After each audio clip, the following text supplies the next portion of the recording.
Hello and welcome to Vote 2010 on Bendigo IPTV. I'm Stephanie Anderson and this is the Morning Media Wrap. Making election news today. Prime Minister Julia Gillard has been undermined by leaks from within the ranks of the Labor Party.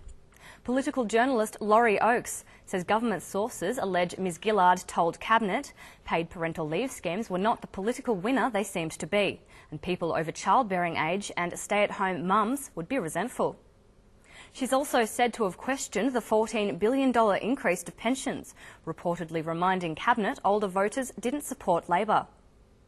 Opposition leader Tony Abbott was quick to jump on the scandal. He says Ms Gillard is a smooth talker, but the leaks show voters can never be sure when she's telling the truth. Ms Gillard has denied the substance of the reports, but she says she asked the tough questions when the policy was presented to Cabinet. She told a press conference this morning she wouldn't speculate on the source of the leaks. Former Prime Minister Kevin Rudd has denied commenting on the Cabinet meetings. Julia Gillard is facing more PR trouble as voters question the absence of her partner, Tim Matheson, on the campaign trail. Mr Abbott has campaigned with his wife and, most recently, his daughter Louise, but the Prime Minister's de facto has been notably absent. Ms Gillard has not ruled out the possibility of a post-election marriage, but she says Mr Matheson would move into the lodge if she's elected. Prime Minister Julia Gillard has pledged $227 million on mental health and suicide prevention. Ms Gillard says she will invest in frontline services, crisis intervention, reducing suicide rates and addressing youth issues. She says there'll be a strong focus on suicide prevention for men, who make up 75% of suicides. But Australian of the Year and mental health expert Professor Patrick McGorry says the policy doesn't fix a failing system or invest in models which are proven to work and are desperately needed. He says Australians are 3 times less likely to access care for mental health issues than for physical problems.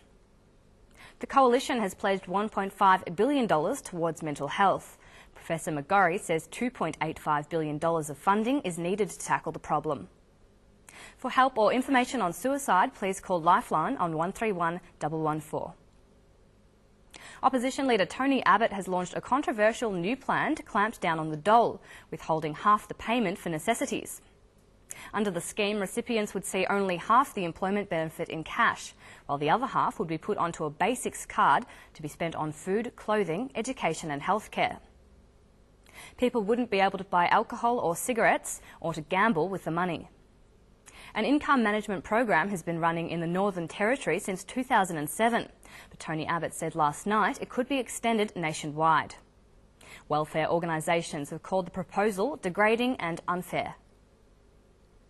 Closer to home, federal member for Bendigo Steve Gibbons has lashed out at the Coalition's company tax hike, saying it will cost Central Victorian families an extra $355 a year. He says Mr Abbott admitted the tax would increase costs for businesses. Mr Gibbons says business will pass the costs on to consumers. He says every shelf in the supermarket will be hit and electricity costs will rise. The member for Bendigo says Mr Abbott's tax grab will take Central Victorians backwards when they can least afford it.